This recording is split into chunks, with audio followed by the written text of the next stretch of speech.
You imply things all the time, without realizing you're running high-level commands. Well, I'm just bad with names. I can't start now, it's too late. They probably won't like it.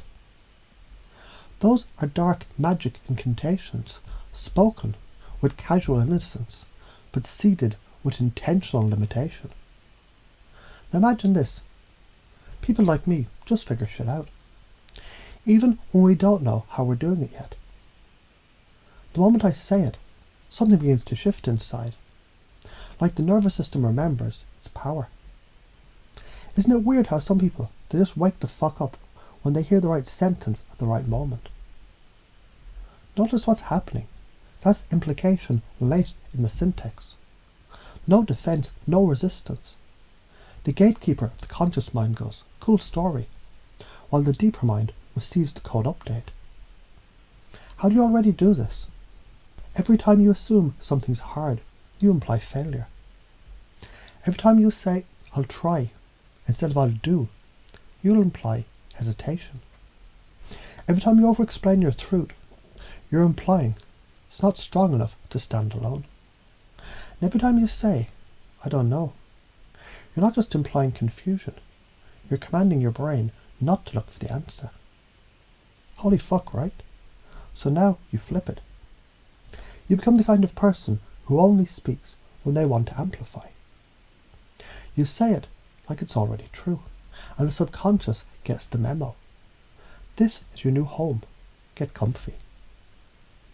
Let's break this down in brainwave language for a second. Your mind processes implied meaning faster than direct commands. It bypasses critical thinking and goes straight into pattern matching in the limbic system, your emotional brain. That's because implication creates uncertainty.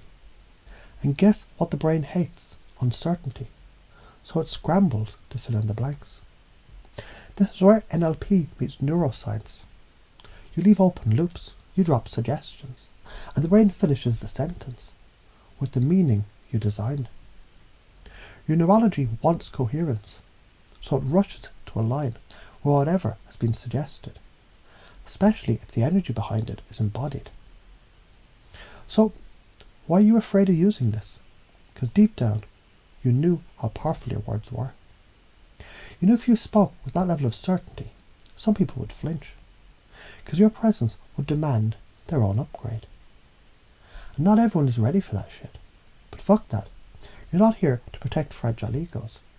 You're here to shock systems. You're here to speak spells of remembrance, so deep they make people uncomfortable enough to change. And if someone misinterprets your power, that's their soul getting bit slapped into wakefulness. You just keep walking like a frequency hurricane in boots. Confusion is not a problem, it's a portal. Confusion creates a receptive state. The moment the brain says, wait, what? Their left brain shuts the fuck up. Now they're open. This is why Ericksonian language is so indirect. Because when you talk like, you don't have to remember exactly when you first realized you were bigger than your story. It just starts happening, doesn't it? The mind drifts, it pauses, gets fascinated, and in that space, suggestion slides in, like divine fucking code. So why do you get stuck? Let's be clear, you got stuck because you believed other people's programming more than your own instincts. You got stuck because you kept waiting for permission, instead of realizing the system only respects action. You got stuck because you mistook politeness for safety, and forgot that impact is often messy, raw, and uncomfortable. You're not here to fit in. You're here to fracture false paradigms with your voice. Here are the top bullshit patterns that you need to blow up. Over-explaining yourself.